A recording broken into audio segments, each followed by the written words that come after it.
Study IQ IAS, अब तैयारी हुई अफोर्डेबल।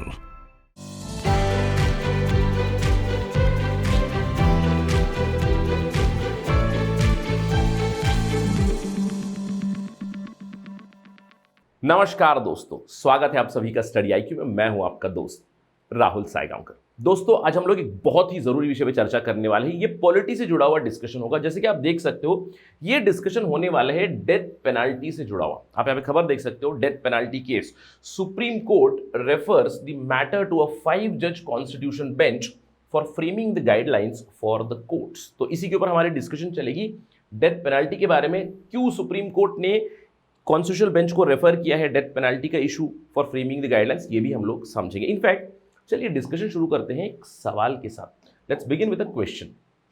क्वेश्चन क्या है? Question is this: death penalty in India despite following rarest of the rare doctrine may be prone to judicial error. I'm repeating, may be prone to judicial error. In light of this statement, discuss if there is a need to reset the judicial thinking around the death penalty. All right? तो हम लोग इसी सवाल से जुड़ा हुआ एक discussion करने वाले हैं। देखिए, पॉलिटी की जब भी आंसर राइटिंग होती है, फिर पॉलिटी की तैयारी जब आपको करनी है, मैं हमेशा एक एडवाइस देता हूँ स्टूडेंट्स को कि छोटा सा बुकलेट मेंटेन कीजिएगा। क्यों? उस बुकलेट में आपको कुछ important articles, around I would say 50, although I would say 50 to 100 articles आपको नोट करने, आपको ध्यान रखना है, which would be very helpful for you. उन आर्टिकल से जुड़े हुए important case references. I am quite sure कि आपने हमारा डिस्कशन जरूर देखा होगा स्टडी IQ पे GS 1, 2, 3, 4 का, और आशा करता हूँ कि वो आपको काफ़ी हेल्पफुल रहा होगा। आपने अपना अप्रोच आंसर राइटिंग का कैसा होना चाहिए उसको थोड़ा सा डेवलप किया होगा, इवॉल्व किया होगा। वहाँ पे आपने देखा होगा GS पेपर 2 में पॉलिटी के जो क्वेश्चंस आए थे, वहाँ पे क्वेश्चंस में इशू को तो डिस्कस करना है, इशू के साथ आपको इलस्ट्रेट करना है या फिर केस रेफरेंसेस बताने हैं। तो अगर आप एक बुकलेट मेंटेन करोगे with important articles and important case references, वो आपकी काफ़ी मदद करेगा फॉर आंसरिंग। तो आज से ये प्रैक्टिस शुरू कर दीजिएगा। और आज आपको इस पर्टिकुलर डिस्कशन से जुड़ा हुआ, यानी कि डेथ पेनाल्टी से जुड़े हुए कई सारे केस रेफरेंसेस मैं आपको बताऊंगा, which you can note, right. इसके अलावा एक और दूसरा चीज, advice for the students. UPSC civil service की जब आप तैयारी करते हो, तो देखिए, मेंस जब भी कोई लिख के आता है, 10 से 15 हज़ार स्टूडेंट्स मेंस लिखते हैं, और जितने भी मेंस लिख के बाहर निकलते हैं, सभी में एक पॉजिटिव फीलिंग होती है, यानी कि यार मैंने लिख तो दिया है, ठीक है। लेकिन अल्टीमेटली होता कितने लोगों का है? 2000, 2500, depending on the number of seats, इतने का इंटरव्यू कॉल आता है, फिर अल्टीमेटली 1000 के आसपास सिलेक्शन होते हैं। क्यों होता है? क्योंकि मेंस में देखिए, यूपीएससी का जो सवाल होता है काफ़ी सब्जेक्टिव होता है। और सब्जेक्टिव इन द सेंस, अब समझ लीजिए क्लाइमेट चेंज पे क्वेश्चन पूछ दिया, एस्पिरेंट को लगता है यार क्लाइमेट चेंज तो मैंने पढ़ा है, मुझे पता है, तो मैं लिख देता हूँ। आपको एक चीज़ ध्यान में रखनी है, आपको जो आता है वो नहीं लिखना है, यूपीएससी ने जो पूछा है वो आपको लिखना है। और टिपिकली ऐसे जो सवाल होते हैं, यहाँ पे क्वेश्चन की डिमांड समझना बहुत जरूरी था। That is why first thing is that you need to understand the demand of the question. अगर आपने ये सोचा है कि this question is related to death penalty, immediately आपका दिमाग चला जाएगा डेथ पेनाल्टी के बारे में। मैंने जो डिबेट पढ़ा है, it is about the abolition of death penalty, so can I right about abolition of death penalty. तो अगर आपने सोचा है कि एबॉलिशन ऑफ डेथ पेनाल्टी के ऊपर ये केस को रेफर किया गया, नहीं, एबॉलिशन में कहूंगा ठीक है, एक डायमेंशन आप थोड़ा सा यहाँ पे लिख सकते हो, लेकिन this question is mainly about resetting the judicial thinking around the death penalty.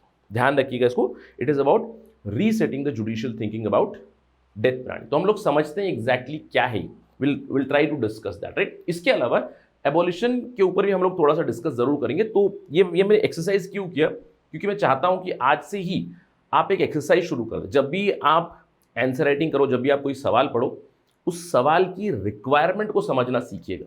क्योंकि प्लीज रिमेंबर दिस रूल, जो आपको आता है वो नहीं लिखना है, जो यूपीएससी ने पूछा है वो लिखना है।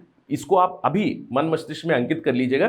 Do not write what you know, write what UPSC is asking, then only you will get marks, ठीक है। तो इस सवाल से जुड़ा हुआ काफी अच्छा फॉर्डर आपको मिलेगा, कंटेंट मिलेगा। इस सवाल के दायरे में हम लोग डिस्कशन करेंगे आज का, क्योंकि जो केस रेफर किया गया वो भी इसी से जुड़ा हुआ है, resetting the judicial thinking. Let's talk about this, what exactly is this. चलिए शुरुआत करते हैं।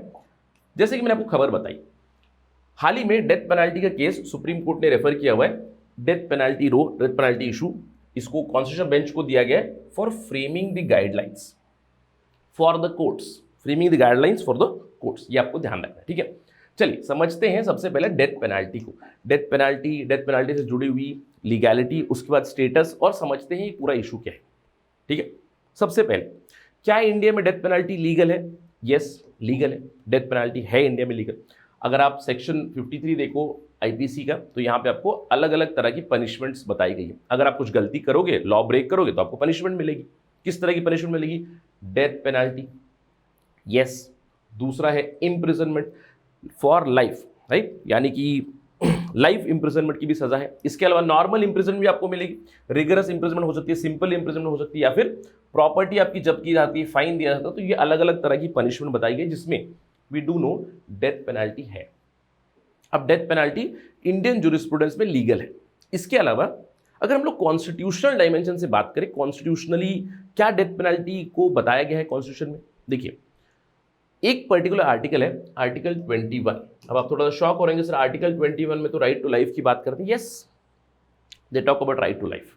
आर्टिकल 21 में right to life and personal liberty, हम क्वाइट श्योर सभी ने इसको सुना है। लेकिन अगर आप आर्टिकल 21 का पूरा टेक्स्ट पढ़ोगे तो आपको समझ में आएगा कि स्टेट अगर मुझे राइट टू लाइफ दे रहा है, राइट टू पर्सनल लिबर्टी दे रहा है, तो वो उस अधिकार से मुझे वंचित भी कर सकता है। उसके आगे वाली लाइन लिखी हुई है कि right to life can be taken away by procedure establish by law. Basically procedure establish by law से राइट टू लाइफ को भी हम लोग निकाल सकते हैं, ये लिखा हुआ। अब देखिए एक बहुत ही इनफेमस केस है आर्टिकल 21 से जुड़ा हुआ, इमरजेंसी के दौरान ADM Jabalpur case, which is also considered as the darkest hour of Indian judiciary. अब एडीएम जबलपुर केस में सरकार ने यही बताया था कि आर्टिकल 21 में राइट टू लाइफ अगर दे रहे हैं तो हम लोग राइट टू लाइफ छीन भी सकते हैं by procedure establish by law. लेकिन मैं हमेशा कहता हूं कि article 21 has been the most evolved article. तो 1980s के बाद धीरे धीरे चीजें बदलने लगी, स्पेशली मनेका गांधी केस के बाद आर्टिकल 21 का दायरा और भी बढ़ाया गया। तो अभी yes, we have right to life, we have right to personal liberty which can be taken away by procedure establish by law and also by due process of law. दोनों पूरा होना चाहिए, procedure establish by law and due process of law. इससे legality है आपकी death penalty. इसके अलावा अगर हम लोग सुप्रीम कोर्ट की बात करें, 1979 में सुप्रीम कोर्ट ने in a very famous case Rajendra versus state of Uttar Pradesh, Rajendra versus state of UP case में सुप्रीम कोर्ट ने बताया कि डेथ पेनल्टी इज लीगल।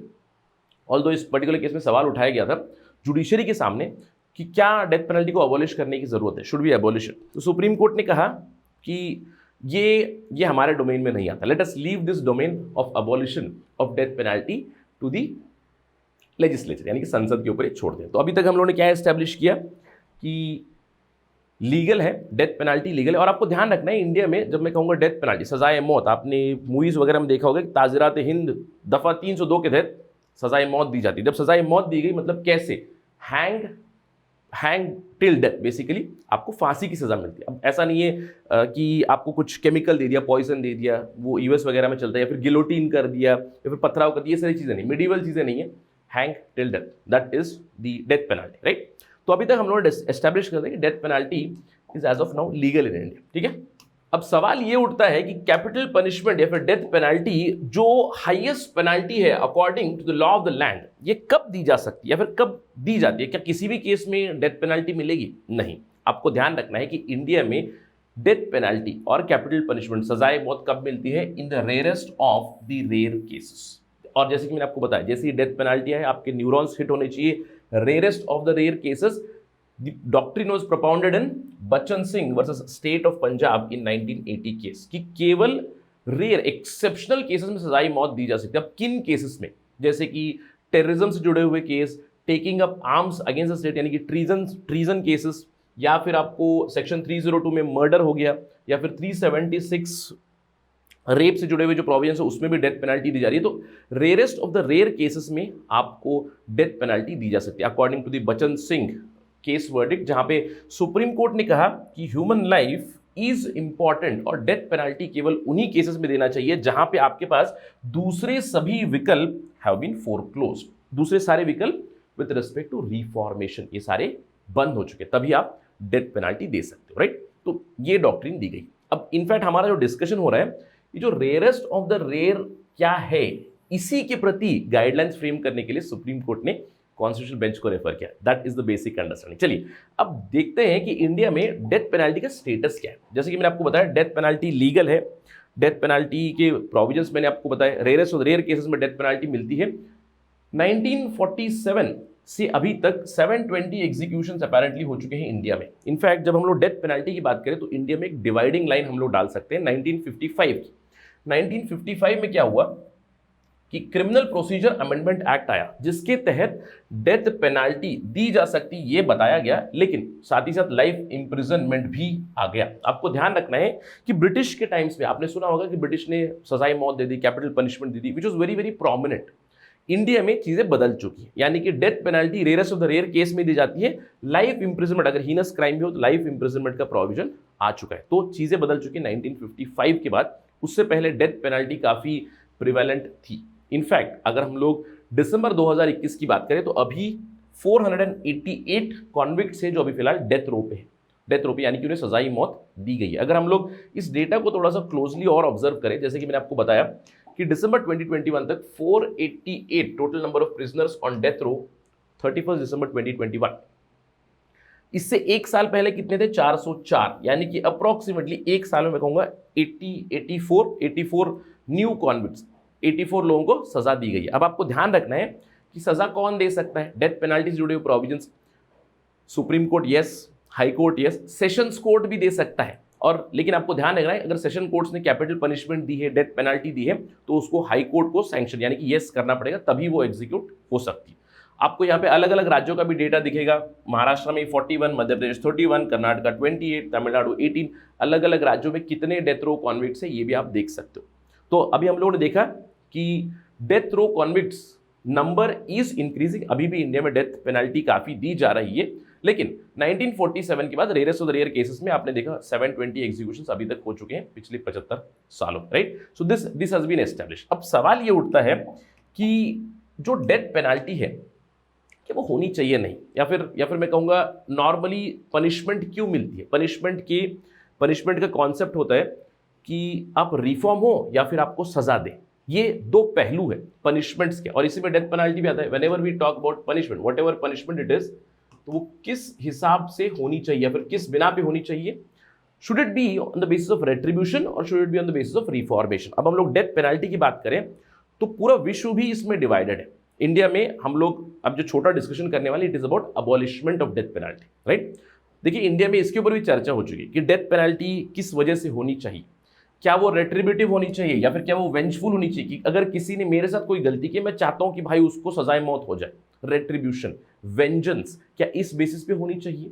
कई बार आपने देखा होगा कि passions are very high with respect to some heinous crimes, तो वहां पे कई बार ऐसा हो जाता है कि रेट्रीब्यूटिव एस्पेक्ट बढ़ जाता है। इनफैक्ट इंडिया में मैं कहूंगा रेट्रीब्यूटिव एस्पेक्ट काफी बढ़ रहा है, specially with respect to the rape cases में बहुत सारे राज्यों ने क्या किया है कि अपने रूल्स उन्होंने बदल दिए हैं, जहां पे rape case, gang rape case, child rape case, उसमें आपको डेथ पेनल्टी मिल जाती है। कई बार फास्ट ट्रैक कोर्ट ने एक हफ्ते में ही सजा सुना भी दी है।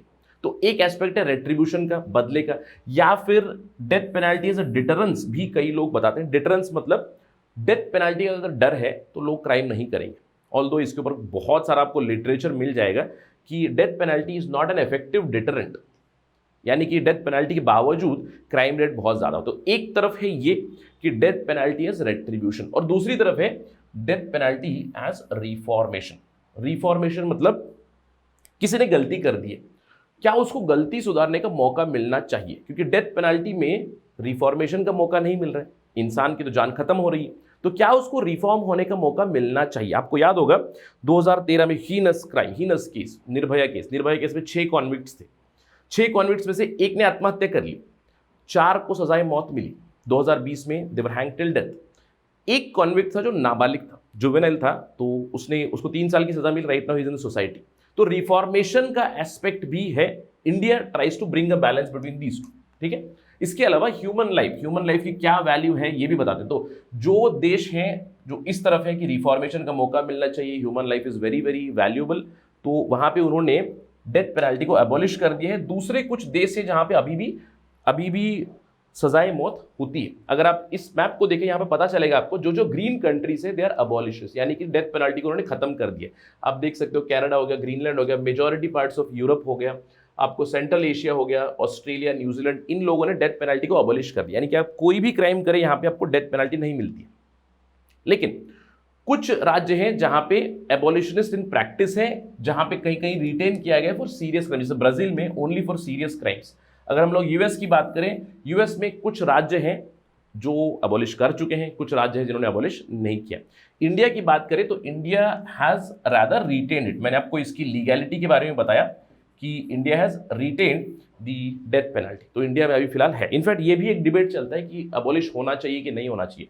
अगर हम लोग लॉ कमीशन की बात करें, लॉ कमीशन की 262nd रिपोर्ट आई है। लॉ कमीशन ने बताया है कि डेथ पेनल्टी को हटा देना चाहिए इंडिया से, लेकिन केवल जैसे कि ब्राजील का कॉन्सेप्ट है ओनली फॉर सीरियस क्राइम्स, वहां पे लॉ कमीशन ने बताया था ओनली टेरर केसेस में आप डेथ पेनल्टी रखें, बाकी सारी केसेस में एबॉलिश कर दें। ये एक सुझाव आया था, राइट। अगेन थोड़ा सा हम लोगों ने डिविएट किया डिस्कशन से, ये था एबॉलिशन ऑफ डेथ पेनल्टी के बारे में, right. Again a small dimension जहां पे हम लोगों ने इसको डिस्कस किया, लेकिन जो इशू है हमारा, the issue at hand today is not regarding abolition पर से, वो है डेथ पेनल्टी के बारे में एक दूसरा डिबेट। अब दूसरा डिबेट क्या, इंडिया में डेथ पेनल्टी लीगल है, इंडिया में rarest of the rare doctrine follow की जाती है, यानी कि बहुत ही एक्सेप्शनल केस में डेथ पेनल्टी देनी है। लेकिन सवाल ये उठता है कि जिस प्रकार से डेथ पेनल्टी दी जा रही है, क्या वो यूनिफॉर्म है इंडिया में across the states, across the courts, session court हो, हाई कोर्ट हो, सुप्रीम कोर्ट हो,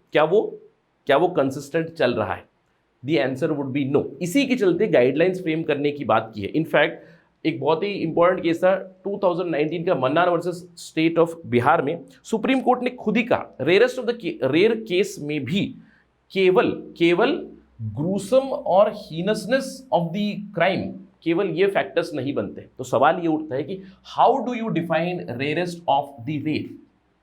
सुप्रीम कोर्ट ने कहा कि दूसरे फैक्टर्स भी देखने चाहिए आपको, कि जो एक्यूज्ड है उसकी सोशियो इकोनॉमिक बैकग्राउंड क्या है, मेंटल स्टेट क्या है, क्या उससे पहले कोई उसके ऊपर कोई क्रिमिनल केसेस लगे हुए, ये सारी चीज़ें देखनी चाहिए। उसके बाद rarest of the rare doctrine को यूज़ करना चाहिए और डेथ पेनल्टी देनी चाहिए। इनफैक्ट एक और केस रेफरेंस मैं आपको देता हूँ, शत्रुघ्न चौहान का केस है, जहाँ पे अगर डेथ पेनल्टी दी गई है, अगर वो एग्जीक्यूशन नहीं हुई है, तब भी आप उसको कम्यूट करवा सकते हो टू लाइफ इम्प्रिजनमेंट, राइट। इसके अलावा in Mofil Khan versus state of Jharkhand 2021 वाले केस में सुप्रीम कोर्ट ने कहा है कि the state is under a duty to procure evidence, कि भैया कोई रिफॉर्मेशन नहीं हो सकती है, कोई रिहेबिलिटेशन नहीं हो सकती है उस इंसान की, तभी जाकर डेथ पेनल्टी एग्जीक्यूट की जा सकती है। कुछ इस तरह की चीजें बताई गई। इसके अलावा in recent case Lochan Shrivas versus state of Chhattisgarh case, इसमें सुप्रीम कोर्ट ने कम्यूट किया, डेथ सेंटेंस दी गई थी। इनफैक्ट एक फास्ट ट्रैक कोर्ट ने डेथ सेंटेंस दी थी। बहुत ही हीनस क्राइम था। जो individual was accused of rape, 3 साल की बच्ची थी, रेप किया, बच्ची का मर्डर कर दिया और फिर खुद ही जाकर सारी स्टोरी बता दी। उसके बाद स्टेट सर्कमस्टेंशियल एविडेंसेस के ऊपर फास्ट ट्रैक कोर्ट ने इसको प्रोसीड कर दिया और जल्दी से डेथ पेनल्टी दे दी। उसके बाद जो हायर कोर्ट्स के पास जब चला गया तो उन्होंने इसको कम्यूट किया। अगेन अब सवाल उठता है कम्यूट होना चाहिए था, नहीं होना चाहिए? दैट्स द केस कि rarest of the rare, how do you define it? कुछ सेशन कोर्ट से जिन्होंने जल्दी से, कुछ सेशन कोर्ट्स हो गए, फास्ट ट्रैक कोर्ट्स हो गए, जल्दी से डिस्पोज ऑफ कर दिया, डेथ पेनल्टी दे दी। कई बार ऐसा होता है कि मीडिया ट्रायल के चलते भी जल्दी से, आपको मीडिया में इतनी सारी खबरें चल रही है, जल्दी से डिस्पोज ऑफ कर देते हैं और सजा दे दी, मौत की सजा। तो क्या होनी चाहिए गाइडलाइंस फॉर द कोर्ट्स, किस तरह से कोर्ट्स को प्रोसीड करना चाहिए, इसके ऊपर गाइडलाइंस बनने हैं। इनफैक्ट इसके प्रति एक और एविडेंस हम लोग देख सकते हैं, राइट। दिल्ली का जो प्रोजेक्ट 39 है, नेशनल लॉ यूनिवर्सिटी दिल्ली का प्रोजेक्ट 39A है, ये हर साल अपनी रिपोर्ट निकालते हैं। इनकी रिपोर्ट भी आई थी, annual statistics of report death penalty के ऊपर। यहाँ पे भी इन्होंने ऑब्जर्व किया था कि डेथ पेनल्टी इंडिया में अभी भी काफ़ी हाई रेट पे दी जाती है, लेकिन जो जिस तरह से दी जा रही है, देयर इज नो कंसिस्टेंसी। अब देखो यहाँ पे द जुडिशियल यूनिफॉर्मिटी और judicial consistency is not there when awarding death penalty. यानी कि कुछ कोर्ट्स है, जैसे कि फॉर इंस्टेंस अगर मैं आपको बात कर दूं सेशंस कोर्ट की, उनका क्राइटेरिया अलग ही है, राइट। या फिर हाई कोर्ट्स की बात करें, हाई कोर्ट ने भी कई बार कुछ केसेस में रेयरेस्ट ऑफ द रेयर कहा है, डेथ पेनल्टी यस कह दिए, कुछ केसेस में नहीं कहा है। सुप्रीम कोर्ट का डिफरेंट ही एक परफॉर्मेंस या फिर उनकी एक अलग ही कंसिस्टेंसी रही है। इसी के चलते अभी सुप्रीम कोर्ट ने क्या किया है, they want death penalty and issues around death penalty, इसके प्रति यूनिफॉर्म गाइडलाइंस बनाए। तो आपको ध्यान रखना है, इसीलिए मैंने आपको कहा था कि is there a need of reset of judicial thinking, क्योंकि जुडिशियल थिंकिंग में ही जो हम लोग बात करते हैं रेयरेस्ट ऑफ द रेयर, जो डॉक्ट्रिन हम लोग बात करते हैं उसके प्रति और क्लैरिटी चाहिए। इसीलिए सुप्रीम कोर्ट ने एक 5 जज बेंच को ये केस रेफर किया है जहां पे गाइडलाइंस आएंगी। तो जब भी गाइडलाइंस आएंगी तो हम लोग डिस्कस जरूर करेंगे। आई होप कि अब आपको समझ में आ गया कि सवाल आपसे क्या पूछ रहा था। अगर आपने सोचा कि इट वाज अबाउट अबॉलिशमेंट, नहीं, ऑल्दो अबॉलिशमेंट को आप रेफर जरूर कर सकते हो, maybe in introduction few lines in the body, but again the issue, main issue was about rarest of the rare, कि exactly rarest of the rare क्या है, इसके प्रति गाइडलाइंस बनने चाहिए। मिटिगेटिंग सर्कमस्टेंसेस क्या होने चाहिए, उसके प्रति गाइडलाइंस बने। मिटिगेटिंग सर्कमस्टेंसेस मतलब कि जैसे कि मैंने आपको बताया बहुत सारे केसेस हैं। एक पर्टिकुलर केस था जहां पे एक 23 साल का कॉन्विक्ट था, अगेन रेप केस ही था, 23 ईयर्स कॉन्विक्ट, जिसको डेथ पेनल्टी दे दी गई, राइट। अब वो 23 ईयर्स का था, सुप्रीम कोर्ट ने देखा कि काफ़ी यंग एज है, कोई पीछे वाला क्रिमिनल एंटीसीडेंट्स वगैरह नहीं है, तो डेथ पेनल्टी को लाइफ इम्प्रिजनमेंट में कम्यूट करें। तो कुछ इस तरह की चीज़ें कैसे वो करें, क्या होना चाहिए rarest of the rare doctrine, इसके प्रति ये केस रेफर हुआ है। जब भी इसके ऊपर अपडेट आएगी तो will discuss that for sure. I hope you have gained clarity with respect to death penalty. Again death penalty को अबॉलिश करे या ना करे, इसके लिए हम लोग एक सेपरेट डिस्कशन और करेंगे, right. Whenever this time will discuss, whenever there is news will discuss, या फिर एक और अलग डिस्कशन जरूर करेंगे on abolition. But I hope कि आपको क्लियर हो चुका है इशू क्या है, right. So this was a discussion about the case that has been referred to the constitutional bench. चलिए जाते जाते एक छोटा सा संदेश है आप सभी के लिए। ध्यान रखिएगा कि बैच 6 स्टडी IQ का the last morning batch is going to begin from 30th सितंबर, राइट। आपके पास कुछ ही दिन बचे हुए, आप इसको एनरोल कर सकते हैं। मंडे टू फ्राइडे आपकी क्लासेस चलेंगी सुबह 8 बजे। और जो स्टडी IQ का फाउंडेशन बैच है, it is a one stop solution for all of you. One stop solution क्यों? क्योंकि आपकी लाइव क्लासेस चलेंगी 900 घंटों से भी ज़्यादा। 1-to-1 मेंटरशिप आपको मिलेगी, ग्रुप मेंटरशिप मिलेगी, करंट अफेयर्स प्रोग्राम आपको मिलेगा, सक्सेस एंड प्रीलिम्स प्रोग्राम मिलेगा। ये सब मिलेगा at a price of 18,999, 18,999 only. इसी में आपको प्रीलिम्स की टेस्ट सीरीज भी मिल जाएगी, prelims test series also included in this only. ये प्राइस आपको तभी मिलेगा जब आप मेरा कोड इस्तेमाल करोगे, राहुल लाइव, RAHUL लाइव इस्तेमाल कीजिएगा ऑन दी ऐप और ऑन द वेबसाइट, तब आपको ये प्राइस मिलेगा 18,999। इसके अलावा अगर आप मुझको फॉलो करना चाहते हैं, अगर आपको ये वीडियो पसंद आए, you can always follow me on my social media handle @RahulSai222, right. अगर कोई भी अपडेट आएगी उस पर्टिकुलर केस पे हम लोग जरूर डिस्कस करेंगे on study IQ। That is it right now in this discussion. Thank you for watching this. जय हिंद। स्टडी IQ IAS, अब तैयारी हुई अफोर्डेबल।